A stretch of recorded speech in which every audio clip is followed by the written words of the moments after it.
One of the most common issues that I get asked about a lot of the time and that I work with my clients on is that they want to feel more comfortable within their own body. They want to feel comfortable in their own skin. They are sick and tired of constantly comparing themselves to other people.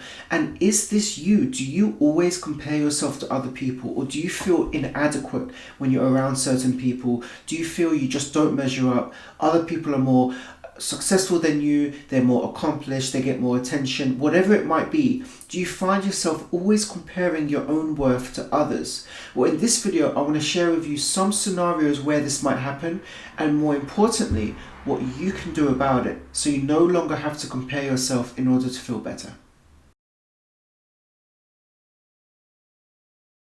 Before we get into it, I'm Desh, I'm a qualified counsellor, and this is one of the more common issues that I work with clients, is to get them to stop comparing themselves to others. Now, I'm also speaking from personal experience where I used to compare myself a lot of the time, and I do sometimes catch myself doing it now, but I feel more equipped and more skilled to catch myself and to prevent myself from falling back in that same cycle. Imagine you're at work. You've been working there for 3 years, 4 years, and a colleague that's been working there for less time gets a promotion. How would you feel? You might feel a sense of injustice. I've been there longer, I deserve that promotion. You may feel envious or jealous of that colleague who got the promotion. Clearly they're more valued than I am. Maybe they're more hardworking, maybe they're more talented. Whatever it is about them, I clearly lack that because I did not get the promotion, yet they've been promoted. Now, it wouldn't feel very pleasant. It would be very difficult in that situation to feel happy for that colleague. You're more likely to feel quite envious, quite resentful to the colleague or to your managers for promoting them, even though you've been there longer. There may be a number of issues going on for you around that. And it's a difficult situation because in that scenario, it's very easy to compare ourselves. We think, well, why did they get the promotion and I didn't? I mean, I've worked there longer, I feel I work really hard, yet they got the promotion. Does that mean that they're more intelligent than me? Does that mean that they are more likable than me? Does that mean that they just can play the politics game better than I can? They clearly did something better than I did. So we get into this pattern of comparing ourselves. Where am I falling short? Where am I inadequate? They're better than me. I'm not good enough. I'll never get promotion. So it can very easily lead to catastrophic thinking and thinking of the extremes, and it's going to impact our mental health and our ability to really bounce back. Another example is when you go to the gym and you see someone who you feel has a more desirable looking body, or you just feel there's something about them where they're getting more attention, they're looking good, maybe it's the clothes they're wearing, or maybe it's the amount of weights they're lifting, whatever it is, you feel, they have such a nice body shape, or they have such nice features, I don't have that, or I'm never going to have that. I really hate this, about my body, and I hate the fact that I have this kind of shape, and I wish I had their shape. So we can, again, easily get into this pattern of comparing ourselves. What is it someone else has that I don't have? Now, very briefly, I want to talk about why we compare ourselves. What are the potential reasons we do this? Because oftentimes it's automatic. We don't really realize we're comparing ourselves. We just find we're automatically doing it. We notice things, we observe things in other people, we observe situations, and then we end up reflecting inward. Why can't I have that? Why is that not happening to me? Why don't I have their attention? Why don't I have their body, their looks, whatever it is? We get into this pattern of comparing ourselves, and it only serves to make us feel worse. There are exceptions to this. Sometimes we can compare ourselves to other people to make ourselves feel better. Perhaps some things are not working out for other people, or we can become very judgmental of others, and it makes us feel better because we feel superior to them in some way. At least I'm going to the gym more often, or at least I'm reading more books than they are, So we get into this kind of, well, what am I doing that other people aren't? And it makes us feel better in the moment, yet it's very temporary, because we end up repeating those cycles again. And a good example of that is gossiping. This is why gossiping feels so good and can be very addictive, and we just slip into gossiping, and it takes a lot of awareness and consciousness to say, I'm gossiping again, I need to stop. Because that is not the solution to long-term happiness. It's a very temporary solution where you can escape from your own inadequacies or own problems and just focus on other people's problems, because it provides temporary relief. That's why you feel better, but it's just simply relief from the issues that you're experiencing yourself. The truth is there are many number of reasons why we compare ourselves to others, but some of the most common is that we have low self-esteem, where we feel inadequate in some way. Perhaps we are not getting the attention we want. We are not feeling validated. We are not feeling heard. We don't like the way we feel in our body. We don't like the way we look. Perhaps we feel that we are not measuring up to some standards that we're holding about ourselves. This person looks better than I do. This person is smarter than I am. And I need to meet those standards in order to be acceptable, in order to feel good, in order to feel worthy. So comparing ourselves often is rooted in some feeling of inadequacy that we have that we want to achieve. Yet we end up seeing what we want in other people, and we can become envious, jealous, and start comparing ourselves, and we just end up feeling worse. Now, it may be more superficial than that. Maybe you see someone have a lot more friends than you do. Perhaps they have bigger house, more cars, whatever it is. They have something you don't, and for some reason you feel worse about yourself. You feel you are not worthy. You are determining your own self-worth and sense of self through comparing yourself to other people, and it may be because that's how people judged you. You were always compared to others. Why aren't you more like your brother? Why aren't you more like your sister? Look, your sister's studying really hard. Your brother's playing football and training every day. Why don't you do that? There's always these measures that we don't realize we do, and we don't realize we're exposed to at the time, yet it is this constant comparison to other people and not seeing us as an individual. Because the truth is, society lacks this skill to really hone in on someone's own uniqueness and what it is about them that gives them a sense of purpose and fulfillment. But there's always this kind of social comparison and broad categories that we feel we have to fit into. And when we don't possess the skills or abilities to meet those criteria for those categories, we feel inadequate as a result. We feel we just don't fit in. So we're always comparing ourselves as a result. So if this is you, if you feel you compare yourself, then there are 3 things that you can do to overcome it. The first one is gratitude. Sounds simple, but it is not easy. You need to take stock of what it is you have that you are grateful for, what in your life is serving you.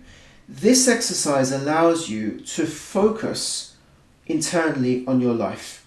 You are shifting your focus from the external, what that person has, what they have, and you're bringing that focus of attention back to you.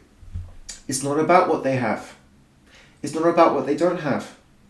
It's about me and my life.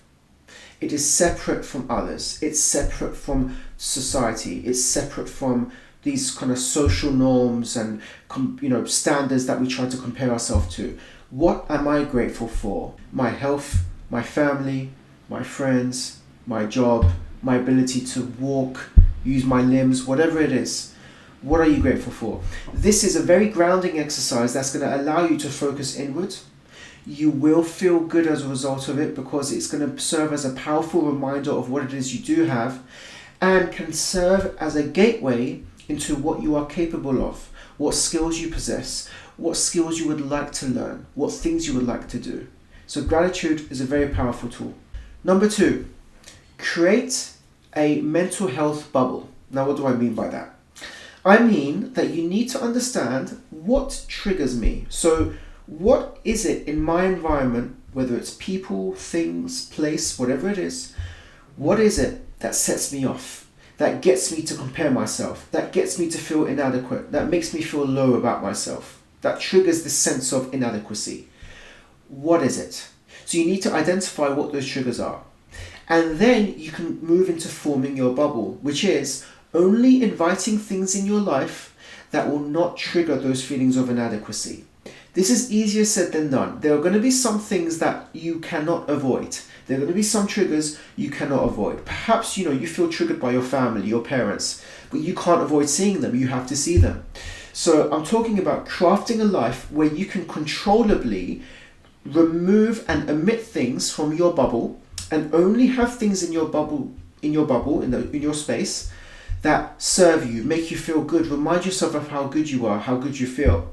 Now, some of you watching this may be saying to yourself, well, that's kind of rubbish advice. You're not really gaining any resilience mentally. You're not getting any mental toughness by doing that. You're kind of crafting a fake life for yourself. The fact is, in life, we're going to have moments where we feel good and bad. And we're going to run into situations where we're going to feel triggered and we're not going to expect it, right? I'm not talking about crafting a life where you completely avoid anything that's going to make you upset. I'm talking about identifying things you deem to be particularly toxic and take a heavy toll on you, and as much as you can, remove your exposure to them while you develop the resilience and skill set to deal with the issues that you do encounter and work your way from there. Because if you're exposing yourself to things that are particularly painful, you're constantly experiencing the pain, which is overwhelming your ability to manage it. Whereas if you gently expose yourself to things that are uncomfortable, you can have the energy and space to develop the skills to meet those needs and challenges, and then use those skills to transfer to bigger problems over time. So creating that mental bubble for yourself, the mental space where you invite things that make you feel good, that fill you with a sense of purpose, passion, could be family, could be friends, could be activities, whatever it is, will help you. And as much as you can, avoiding the things that you find to be particularly painful until you find the strategies and things to work on them. The third strategy, and this kind of relates to the first two, is to focus on yourself. Focus on how you feel about yourself. What's going on for you? When I feel inadequate and I compare myself to, Derek at the gym, when I compare myself to Sandra in the office, she's so much smarter, or she gets so much attention or validation or positive praise from the colleagues, or Derek at the gym, he's just so jacked and he's so strong and everyone loves him and they ask him to help spot the weights or advice on how to work out. There may be things you see in other people that you really admire, and that can make you feel inadequate. Why do I feel inadequate by that? Is it because I want what they want, or is it because I want to feel how I think they feel? They seem really confident. They seem really upbeat, energetic. Is it because I want his figure or her brains? Or is it because I want that attention? I want that confidence that they're portraying. I want that sense of bubbliness and energy that they have. I just don't feel I have that. So be honest with yourself. Why do I feel inadequate? What's going on? Do I really want what they want? Or is it something in them that's reminding me of where I'm feeling low about myself, or perhaps I'm not skilled enough, or I haven't given myself enough attention in? Why do I feel inadequate? If you focus on yourself, you will be able to better understand the reasons why you feel inadequate, why you compare yourself to others. It may be just this automatic habit that's developed because people have compared you to others your whole life. However, if that's the case, understand that that's the case. Look inward to find out what's going on within you. On a personal note, I compared myself quite a bit, especially during my teenage years. I felt quite low. I felt very anxious. I had a lot of fear when I was a teenager. So that led me to looking at particularly my friends who were playing sports. They just seemed very likable. They had a lot of energy. They were doing things that kids were deeming quite popular. So they therefore, as a result, became popular. And I remember looking at them thinking, wow, I wish I was them. I wish I was them. And it reminded me of just how low I felt and how I wasn't getting that same attention, and I just didn't feel that I was deserving of that attention. I looked at my life and like, you have nothing to really brag about. So it got me quite low, and then I got to the point where I realized, all right, I've been low for a long time here. What's really going on? So I started looking inward. I used one of these strategies where I looked inward to find out, where did this begin? What is it about myself I don't like? What is it I wish I had? And then when I looked at the list of the things I wish I had, against each one, I was like, okay, why do you want to play basketball? Why do you want those group of friends? Is it because you specifically want those group of friends, or you want to learn the skill of basketball and the game of basketball? And I realized, no. I want the attention that comes from basketball. I want the positive buzz that comes from being surrounded by friends. I wanted emotions that I didn't have. And it's very likely, if you're watching this, you may be just wanting to chase emotions that you feel are lacking in your life at the moment. So while I say that you need to be grateful, you need to focus internally, and you need to avoid the things that make you feel really bad about yourself, sometimes that's not in itself the answer. Sometimes you look at other people and you realize, wait a minute, I do genuinely want that. I do genuinely want that kind of attention and validation. Maybe I need to do more things that's going to allow me to develop a new skill set. Give me something to talk about with my family and friends. Something unique that I'm doing. Something that I know will give me a sense of purpose. Maybe you're doing something such as, knitting, crochet, whatever it is that may not be as exciting or, exciting to talk about at a dinner table, let's say. If it fills you with a sense of purpose, if it makes you motivated, that in itself is quite awe-inspiring. That is very awesome because you are doing something and you found something that's filling your life with purpose and fulfillment. And that is what a lot of people are missing. If you've identified things that other people have, that you are genuinely interested in, that you want for yourself, and that you know is worth your time pursuing, then you need to set yourself goals. Because as much as I'd love to tell you, you are enough, you're amazing and everything, you're not going to believe it. I hope you believe it, but you're not going to believe it. You're going to feel, no, it's not enough. I can't just say these nice words to myself. So in that case, go and take action to achieve the things that you know are going to fill you with a sense of purpose. Now, you may not know what is going to give you that sense of purpose, but you've got to try. Well, let me try playing basketball. You try it. You may think, oh my God, this is amazing. I love it. Or you may think, no, it's not for me. Okay, next one. So you are exploring, you're undertaking that kind of journey of discovery and exploration to find out what is going to fill me with that sense of purpose, what is going to make me feel adequate, and what is going to make me stop comparing myself to other people. But fundamentally, it begins with self-awareness and the focus internally. When you focus on other people, you're always reminded of what other people have and what you don't, especially in the age of social media, where it's constantly apparent. Everyone wants to show off their fancy toys and new cars. You need to look at yourself because it is within yourself where the answer lies to you feeling that sense of fulfillment that's longer lasting than the strategies that you're perhaps using at the moment. Comment below on scenarios where you compare yourself to others. And if you feel comfortable, let me know where you feel inadequacy in your life. Where do you really struggle with? I'd love to hear about it. Please like and subscribe. There'll be more content coming out very soon.